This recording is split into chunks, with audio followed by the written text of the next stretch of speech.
Ohayo Sekai Good Morning World. Halo coy, balik lagi sama Animin di sini. Dan kali ini gua akan lanjutin manga Dr. Stone chapter 206. Nah, pada chapter sebelumnya kita kan udah lihat bahwa setelah berhasil membangkitkan kembali Sai, orang yang sangat berbakat dalam bidang matematika yang mereka temukan di India, ternyata selain hanya berbakat di bidang matematika, Sai juga sangat menyukai yang namanya coding. Dan oleh karena hal tersebutlah, di masa lalu, demi untuk bisa mempelajari apa yang ia suka, Sai pun memutuskan untuk pergi ke India dan belajar di sana untuk menjadi seorang programmer yang hebat. Bahkan bakat hebat saya tersebut pun berhasil diketahui oleh Senku dan yang lainnya saat melihat bagaimana Sai menuliskan sebuah codingan yang sangat rumit untuk sebuah video games Dragon Quest yang dituliskannya di seluruh dinding kamarnya.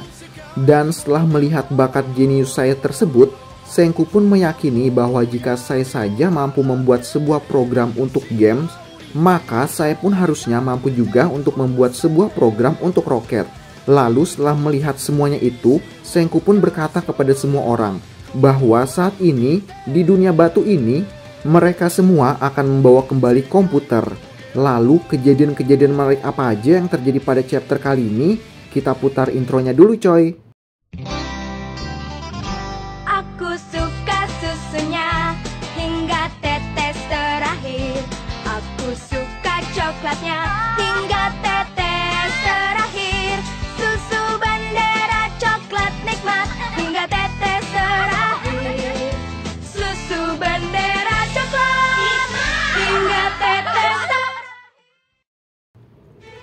Pada awal panel chapter 206 kali ini, kita dapat melihat sebuah monolog dari patung batu Yuzuriha yang saat ini sedang berada di Amerika Utara di kota Jagung, yang mana meskipun masih menjadi patung batu, tampaknya Yuzuriha masih berusaha untuk terus tersadar dan berkata, "Aku rasa ini sudah sekitar 8 tahun sejak kami menjadi batu. Aku tak bisa menghitung detik seperti Senku, tapi aku harus tetap sadar karena Senku, Taiju, dan semua yang kami temui di sepanjang jalan pasti akan datang untuk membangkitkan kami."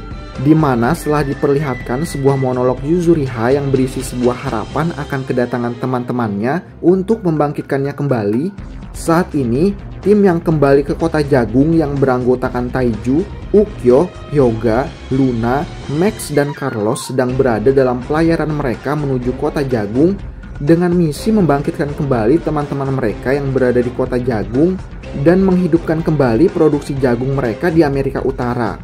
Dan sesampainya di Amerika Utara, setelah kurang lebih 8 tahun berlalu semenjak pembatuan jilid kedua terjadi, kini markas Seno yang menjadi tempat tinggal Yuzuriha dan teman-teman mereka yang tinggal di kota Jagung telah dipenuhi dengan semak belukar yang hampir menutupi wilayah tersebut.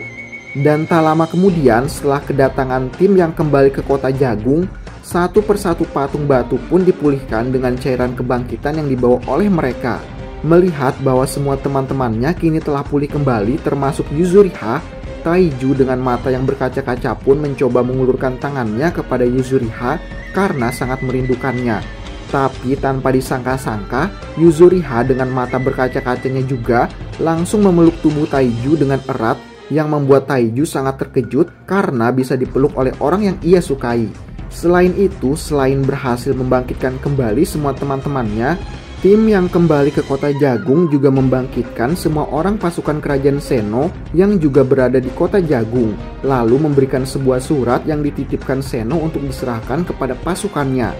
Di mana isi surat yang dituliskan Seno kepada pasukannya tersebut adalah informasi bahwa saat ini pasukan kerajaan Sain Seno telah membuat sebuah kerjasama atau bisa dibilang telah beraliansi dengan tim kerajaan Sain Senku. Selain itu, Seno juga memberitahu pasukannya bahwa saat ini mereka semua memiliki musuh yang sama yang harus mereka hadapi. Oleh karena itulah, Seno dan Senku memutuskan untuk bekerja sama satu sama lain, di mana hasil dari hubungan kerjasama tersebut memunculkan sebuah misi baru, yaitu misi untuk pergi ke bulan untuk menghadapi musuh mereka tersebut, yaitu Wireman.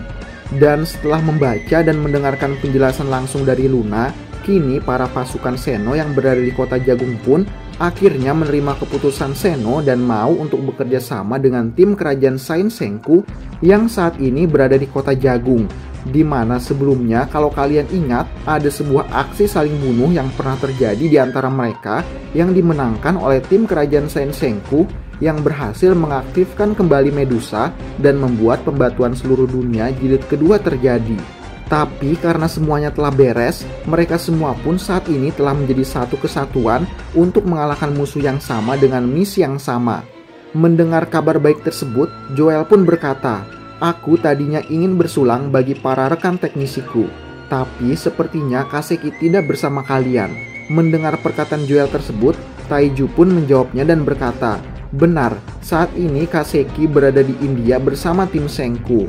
Mendengar bahwa saat ini Senku sedang berada di India, mereka pun bertanya apa yang sedang Senku buat di India.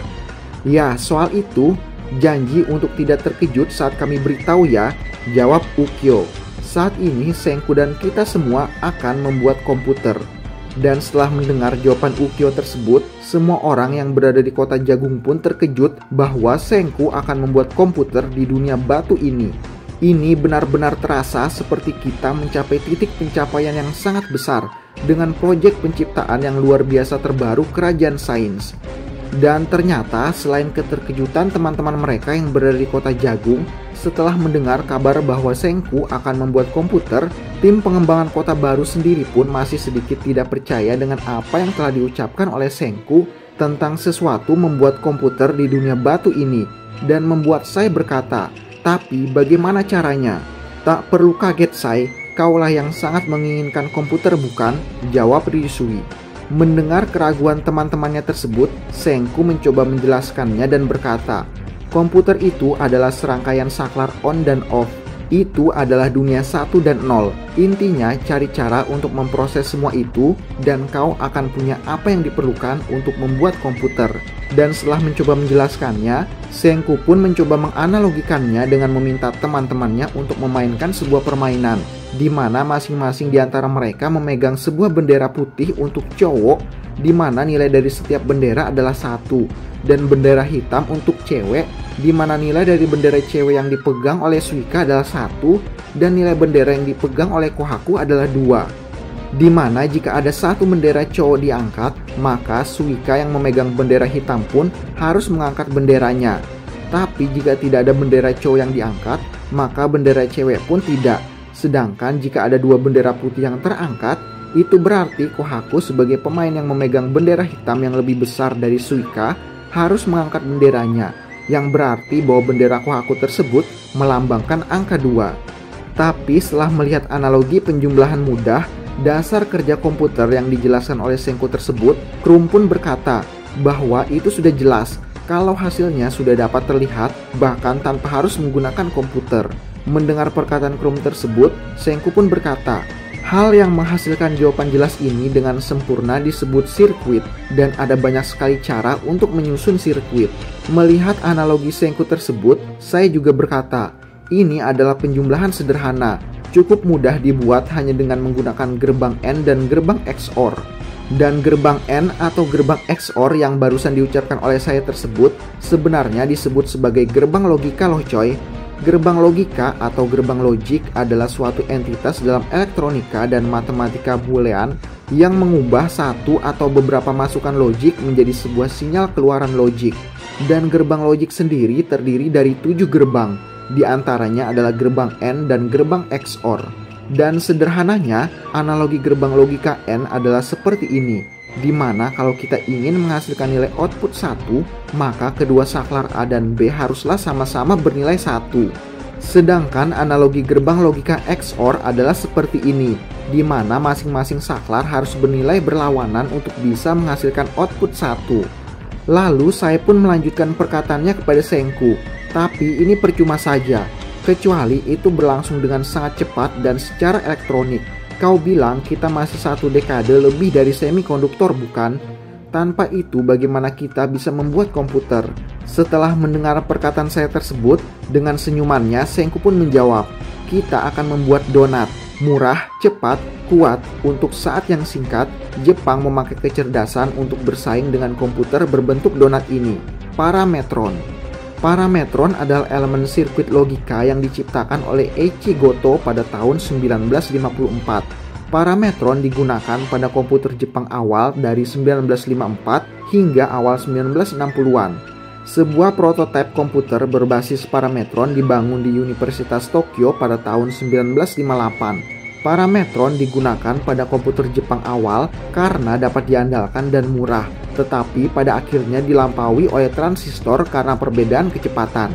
Dan setelah menjawab pertanyaan saya tersebut, Senku pun mulai membuat donat-donat tersebut dan mulai merakit sebuah sirkuit penjumlahan. Dan setelah melihat sirkuit penjumlahan yang dibuat Senku tersebut, saya pun terlihat terkejut dan berkata kepada Senku, "Apa boleh kalau aku mencobanya?" "Tentu saja, kalau soal mengutak-atik komputer, kau adalah ketua timnya, Sai," jawab Senku.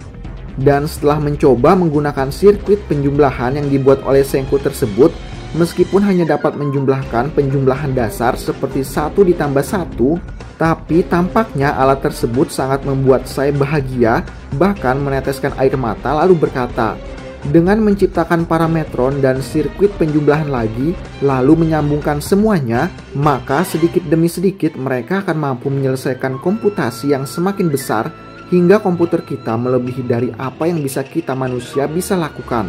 Ayo kita mulai membuat ini di sini. Lalu proses pembuatan parametron pun terus berlanjut untuk menciptakan superkomputer parametron dan menghubungi teman-temannya yang berada di kota Jagung karena untuk bisa membuat superkomputer parametron mereka membutuhkan banyak sekali komponen yang harus dibuat. Dan karena itulah Senku menghubungi Yuzuriha dan teman-temannya yang berada di kota Jagung untuk bisa membantunya. Lalu di saat mendengar bahwa Senku ingin meminta Yuzuriha membantu membuat parametron, Gen pun berkata kepada Yuzuriha untuk bersiap-siap karena kemungkinan Senku akan bilang untuk membuatnya dengan jumlah yang sangat banyak dan mungkin seperti membuat 800 buah. Mendengar perkataan Gen tersebut, Yuzuriha pun langsung terlihat ketakutan, tapi ternyata setelah mendengar percakapan antara Gen dan Yuzuriha, dengan polosnya Senku berkata kepada semua orang, "Sebenarnya kita membutuhkan 200.000 buah," yang membuat semua orang yang mendengar pun langsung terkejut karena benar-benar telah berada di luar ekspektasi mereka. Tapi setelah berkata kepada semua orang, baik yang berada di India maupun yang berada di kota Jagung, dengan menggunakan alat komunikasi radio mereka, Senku berkata, "Kita akan buat mesin yang memproduksi donat logam kita yang membuat kita masuk ke dalam era otomatisasi." Tapi pekerjaan melilit kawat itu diserahkan pada Yuzuriha dan pasukan kerajinan di sana. Terus bangkitkan banyak orang untuk memenuhi kota Jagung dan arahkan pekerja baru untuk tugas ini. Komputer adalah puncak dari karya manusia dan membuat itu akan membutuhkan baik mesin maupun pekerjaan manual. Kita semua punya peran penting jika ingin bisa melakukan ini. Apa kalian berani menerima tantangan ini? Dan setelah mendengar perkataan Senku tersebut, Yuzuriha dan semua orang, baik yang berada di India maupun yang berada di kota Jagung pun dengan kompak berkata, "Tentu saja." Lalu, apakah Senku dan teman-temannya akan mampu membawa kembali komputer ke dunia batu ini? Nah, itu dia coy, manga Dr. Stone chapter 206. Penasaran sama kisah selanjutnya? Kita lanjut ke chapter berikutnya aja ya coy. Terima kasih sudah menonton video kali ini. Jangan lupa like, komen, dan subscribe. Arigatou.